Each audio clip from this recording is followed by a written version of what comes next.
Dans mon 98e Theory Time, je vous avais parlé de 4 fangames Danganronpa. Parmi cette vidéo était présent Danganronpa Heartless Deceit. Comme je l'ai dit dans cette vidéo, Danganronpa Heartless Deceit c'est l'un des fan projets qui m'intéresse le plus. Et avec la sortie du 4ème trailer le 18 novembre 2022, et le fait que cette fan série a l'air de quand même bien avancer, je me suis dit que ce serait aussi intéressant de se pencher à part sur ce fangame. Et plus précisément sur les trailers qui sont sortis. Aujourd'hui, 4 trailers sont disponibles, plus une démo de dialogue du jeu qui est non canon. Mais même si les dialogues sont non canon, est-ce que la personnalité démontrée des personnages dans ces extraits l'est aussi? Ah oui, je commence vite, hein, j'ai pas de temps à perdre. Pour simplifier, aujourd'hui, on va se concentrer sur ce que peuvent amener les trailers, sachant qu'ils amènent quand même énormément de choses. Comme ça, le jour où cette série commencera à être diffusée, on sera pas pris de court. C'est pas la seule vidéo sur Danganronpa Heartless Deceit que je prévois. Vous aurez sûrement une autre vidéo dans 2-3 mois, sans parler de la vidéo sur le prologue lorsque ce dernier sortira. Bonsoir, bienvenue pour ce 105e Theory Time. Aujourd'hui, je vous propose de plonger à pieds joints dans les mystères apportés par les trailers de Danganronpa Heartless Deceit.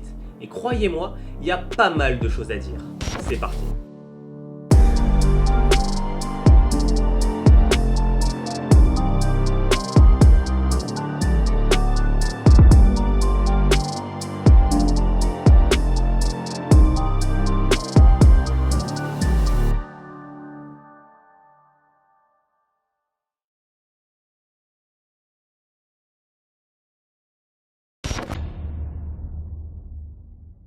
Pour commencer, je tiens à m'arrêter sur le premier trailer, le mystère d'Hanako. Qui d'ailleurs est une dinguerie comme tous les trailers d'Heartless Deceit, mais celui-ci et le 4ème ont un truc en plus, je dirais. Dans ce trailer, à partir d'1 minute 06, Hanako dit ceci. C'est bizarre, n'est-ce pas? Comment tout ce bordel a commencé à cause d'un seul événement. Tout le monde recherche désespérément la réponse que je suis la seule à connaître. Mais les morts ne racontent pas d'histoire. J'avais relevé la même phrase dans mon 98e Theory Time, mais pas pour les mêmes raisons. Cette fois-ci, on va se concentrer spécifiquement sur les gens qui cherchent cette vérité. Avant que vous me demandiez quel est l'intérêt de faire une telle chose, tout simplement de le savoir. En dehors de simplement le savoir, c'est aussi pour comprendre quelque chose d'important. Est-ce que les personnages de la main story, eux dans le Killing Game, cherche à savoir qui a tué Hanako? Si oui, ça veut possiblement dire qu'elle a été tuée par un membre du cast de la main story. Et si c'est un membre du cast de la main story, est-ce que c'est Akira? Possible, mais ça me paraît quand même vachement gros. Et je rappelle que le 4ème trailer, Une nouvelle histoire commence, provient en plus des dires de l'équipe d'Heartless Deceit. Il y a non seulement un lien étroit entre la main et la side story, mais surtout entre les personnages de Ko et d'Hanako. Ce que je veux dire par là, c'est qu'on le sait, il y a un lien entre ce qui se passe dans le Killing Game et dans la side story, c'est acté. Mais quoi exactement? On reviendra sur quoi exactement. Parlons plutôt de qui cherche la vérité sur la mort d'Hanako. Pour commencer, un élément qui me semble très important de relever, en lien avec la phrase que j'ai mentionnée au début de cette théorie, c'est que, durant cette phrase, les images d'Hirotaka Eguchi, de Keisuke Fujinuma, de Momoka Ayase, puis celles d'Isao Morita et de Ryuji Imura, et enfin de Denshi Shigenobu, apparaissent. Ce que ça laisserait sous-entendre, c'est que la main story c'est simplement un killing game, où personne ne se préoccupe de savoir qui a tué Hanako, et que dans la side story, où elle a l'air d'apparaître d'ailleurs, via le 2ème trailer, la chute du clan Imura, c'est l'endroit où on chercherait vraiment à comprendre le fuck, à comprendre ce qui lui est arrivé. Sauf que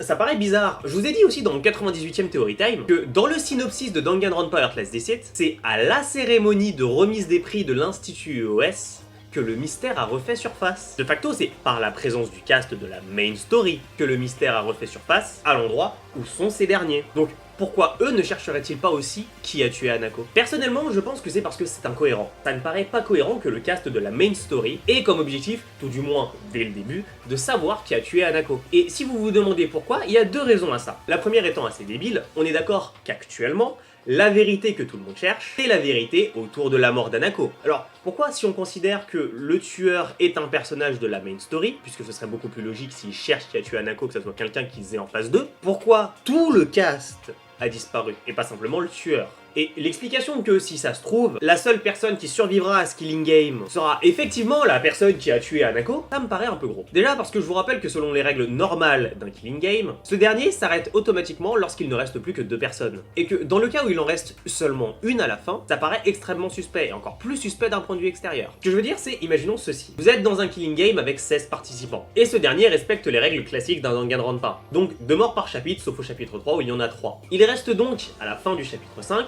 5 personnes, comme c'était le cas durant Danganronpa V3. De 5 personnes pour passer une seule, il faudrait que 2 personnes décident de tuer, puis sautent toutes les deux la vie. Ça, pour rappel, c'est parce qu'une seule personne ne peut pas tuer plus de 2 personnes. Et en plus, que le killing game s'arrête automatiquement lorsqu'il ne reste plus que 2 personnes. D'ailleurs, c'est intéressant de se demander qu'est-ce qui se passe dans le cas où justement le killing game est arrêté parce qu'il ne reste plus que 2 personnes, mais qu'une personne a tué 3 personnes. Déjà, c'est improbable. Mais même si ça ne l'était pas, c'est assez inexplicable que 2 personnes tuent 2 autres personnes, puis sautent la vie en même temps. En plus, les cas de suicide dans les killing game canon, on en a eu qu'un seul. Sagura Ogami dans Danganronpa Trigger Happy Havoc. Même la mécanique du suicide n'est pas quelque chose d'exploité dans Danganronpa. Et en mourant, elle a pris la vie de personne. Seulement la sienne, donc pourquoi ce serait différent ici? En fait, quelle serait la motivation d'un tueur à sauter la vie à la fin de son calvaire? Personnellement, j'en vois pas. J'exclus pas la possibilité que tout ce que je viens de dire puisse quand même arriver, mais ça reste très faible. Ce que j'essaye de dire depuis le début, c'est qu'on ne peut pas considérer que le killing game est un piège pour le tueur s'il est à l'intérieur. Sans parler d'ailleurs de la possibilité que ce dernier trouve la mort dans le killing game avant la toute fin. Ce que je veux dire, je pense que vous l'avez compris, c'est que même si le fait que le tueur soit accusé d'avoir organisé le killing game, et que d'une certaine manière Hanako y trouve une forme de vengeance dedans, soit intéressant, ce n'est pas vraiment possible. Puis j'ai d'autres idées en tête à titre personnel autour du killing game. Je préfère attendre avant d'en parler. En gros, on reverra ça pendant ma vidéo sur le prologue. Mais donc, pourquoi faire en sorte de kidnapper l'ensemble du cast? Ou tout du moins de faire en sorte que ces derniers ne soient pas localisables. Tout comme Kumiko Arase d'ailleurs. Pour tenter de répondre à ces questions, je vous propose de passer à la deuxième théorie. Et seulement après, on parlera de la deuxième raison que j'ai mentionnée plus tôt.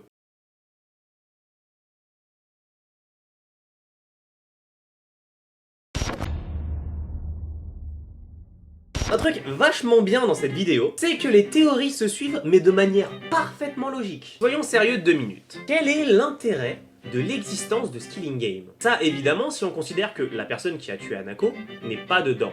Bon, pour commencer, il va falloir considérer un truc. Pareil que pour Project Eden's Garden, je ne pense pas qu'il y ait un mastermind parmi les participants. C'est encore une affirmation un peu trop audacieuse à ce niveau de sortie de l'histoire. Surtout vu la logistique autour de l'existence même d'un killing game. En gros, il y a rien qui va. Kumiko Arase a disparu. À première vue, les élèves sont enfermés au sein de l'académie EOS. Mais du coup, ils ont été kidnappés d'où? Et même ça, c'est pas logique. Même s'ils ont été kidnappés, ça ne peut pas être par Hanako elle-même. C'est théoriquement pas possible. À moins qu'elle ne soit pas morte. Et c'est encore moins logique si elle est en vie, vu toutes les références qui sont faites dans le 4ème trailer pour nous dire qu'elle est morte. Bref, le principe même de se dire il y a un killing game ne fait pas en soi tant de sens, mais je vous propose de mettre tous ces éléments quand même de côté. Dans le 4ème trailer, au moment de la passe décisive entre la main et la side story, Ko et Hanako ont prononcé une phrase qui m'a bien fait tiquer. Ce killing game, c'est vraiment malheureux pour vous 16, mais ses effets se font aussi sentir hors des murs de la cérémonie. Je vais reprendre avec mes affirmations très couillues. On va considérer dans le reste de cette vidéo qu'Hanako est le mastermind.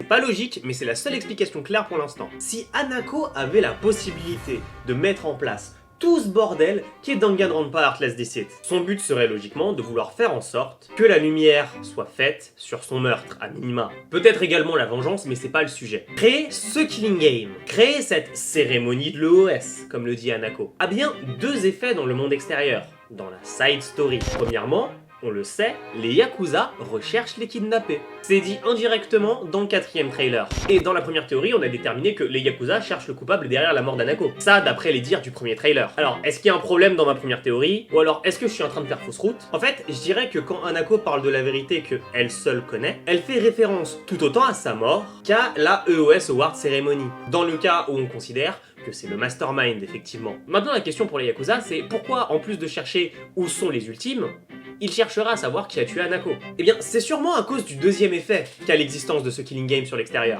Dans le 4ème trailer, après le petit speech de Kaoru pour nous faire comprendre que c'est la giga merde, on peut voir des réactions. Des réactions de l'opinion publique, qui, d'ailleurs, accusent les Yakuza. C'est toujours de leur faute, après tout. Et, à vrai dire, je suis plutôt d'accord dans le principe. C'est les méchants, donc c'est forcément de leur faute. Mais alors, pourquoi dans le 2ème trailer, Hanako serait apparu devant Yukie et Ryusei, surtout s'ils ont un lien avec le meurtre. Ce n'est pas impossible à vrai dire que ce que Hanako cherche soit l'éradication des Yakuza par l'opinion publique en fait. Avant que vous fassiez un commentaire, je n'ai pas oublié de mots dans cette phrase. Dans le 2ème trailer, lors de l'interview de Kaoru Yasunaga, la chef du département des affaires criminelles de la police, une des questions posées à Kaoru relève de son avis sur les personnes qui pensent que la police ne fait pas assez pour endiguer le crime et qui, par conséquent, prennent eux-mêmes le problème à bras-le-corps. On voit bien de base dans le 2ème trailer que l'opinion publique sur les Yakuza est de base mauvaise avant le début de la main story et que le clan Imura est maintenant faible. l'opinion publique est mauvaise, des gens prennent le problème à bras le corps. C'est peut-être justement ce que Yukie sous-entendait lorsqu'elle disait dans le 4e trailer que les rumeurs sont mortelles. Si l'opinion publique s'en mêle, vu que par principe, un clan de Yakuza, c'est des méchants, ils vont prendre cher. Comme avec la mort d'Hanako auparavant. D'où le fait que cette fois-ci, il y ait une vraie riposte, notamment via Denshi Shigenobu. Et si, comme le dit Ryusei, le clan Imura veut faire son grand retour, le seul moyen à leur disposition, c'est de laver leur honneur. En trouvant effectivement la localisation des ultimes, certes, ça les aiderait de faire en sorte qu'on sache que ce n'est pas eux qui les ont plongés dans un killing game, même si à mon avis, ça aura pas autant d'effet que ce qu'on pense, mais le seul vrai moyen à leur disposition, c'est de laver leur honneur en trouvant la vérité sur la mort d'Hanako. La vérité sur une affaire théoriquement jamais résolue. Jamais résolue ne voulant pas dire classée sans suite, mais on va en reparler un peu après. En gros, si Hanako a dû monter ce killing game, c'est pour forcer les seules personnes qui pouvaient trouver la vérité à la chercher. Et pourquoi les Yakuza et non pas la police? D'après les dires de Yukie dans le 2e trailer, ces derniers sont incompétents. Qui plus est, étant donné que c'est des flics, s'ils ont classé l'affaire sans suite, ou résolu en accusant les Yakuza, ce serait étonnant si ces derniers réouvraient le dossier. Enfin, pas tous, peut-être pas Isao Morita. Mais Isao c'est un cas à part. Évidemment, tout ce que j'ai dit tient si c'est bien Hanako qui est derrière tout ça. Et non pas quelqu'un d'autre. Autre comme par exemple la personne qui a interpellé Hanako à la fin du 4e trailer. Et si c'est le cas, dépendant de qui c'est, tout ce que je viens de dire pourrait quand même tenir. J'ai des suspicions sur l'identité de cette personne, mais je pense que pour l'instant, il vaut mieux laisser l'histoire démarrer avant d'en dire un mot. Passons maintenant à la 3e théorie. Est-ce qu'on doit vraiment rappeler ce qui est arrivé au dernier proviseur qui s'est fait kidnapper dans un Danganronpa ?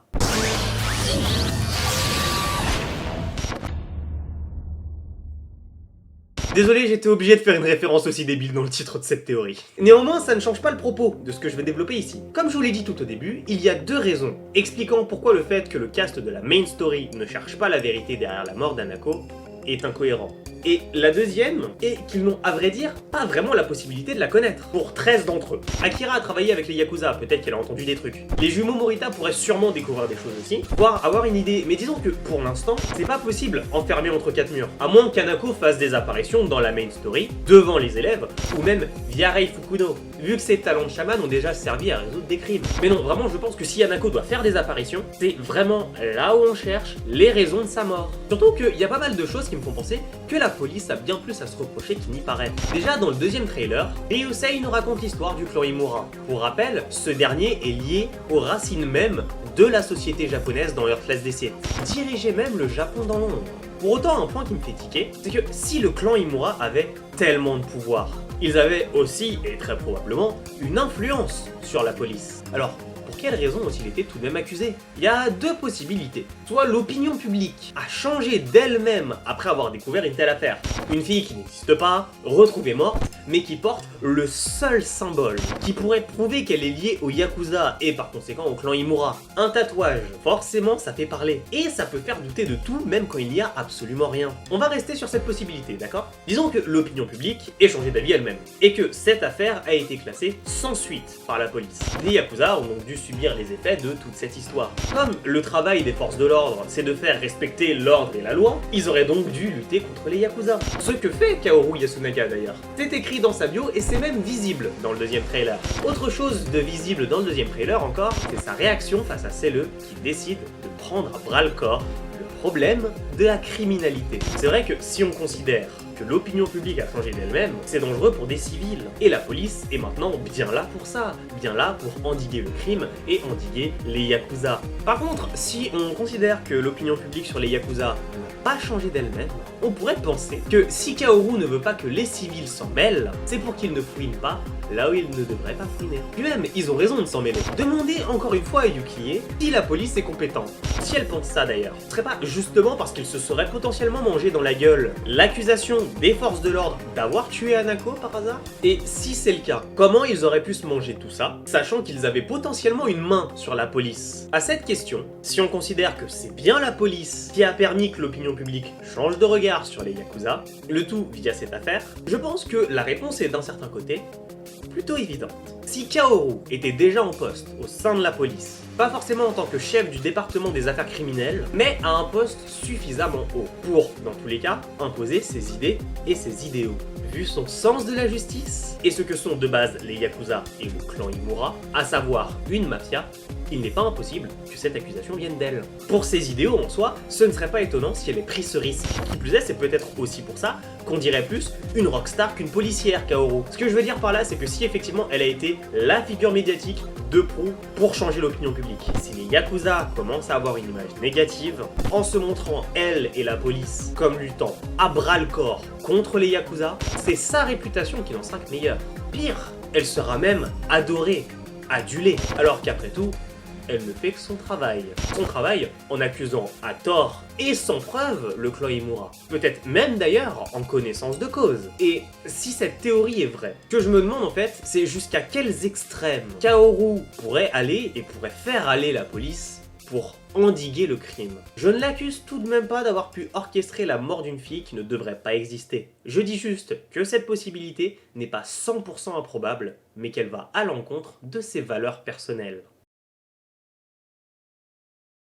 Voilà ce qui conclut ce 105e Theory Time sur les trailers de Danganronpa Heartless Deceit. J'espère que ça vous aura plu. Vraiment un immense bravo à Cocoon Rimuru et toute l'équipe derrière Heartless Deceit. Rien que par rapport au trailer, clairement le résultat est au rendez-vous. Et également il est au-dessus de ce à quoi je m'attendais à la base moi en ayant vu le premier trailer. Non vraiment ça me met clairement en confiance pour le résultat final. Si vous ne connaissiez pas encore Danganronpa Heartless Deceit, je vous invite à le découvrir via les liens en description. Certes c'est en anglais mais ça vaut clairement le détour. Et vous verrez ça en vaut tellement le détour que j'ai déjà un prochain Theory Time de prévu sur Heartless Deceit. Vous verrez en temps voulu mais ce sera déjà plus calme que cette vidéo en tout cas. En attendant n'hésitez pas à laisser vos idées en commentaire. J'ai très envie de lire tout ça. Rien à voir, je sais que vous l'attendez. Donc le mois prochain, on parlera exclusivement de Danganronpa. Et en premier avec une vidéo à la suite de la sortie du chapitre 2 de Danganronpa Weeping Rebellion. Et croyez-moi, il y a des choses à dire. C'était Hunter, on se retrouve très bientôt pour un prochain Theory Time. Ciao.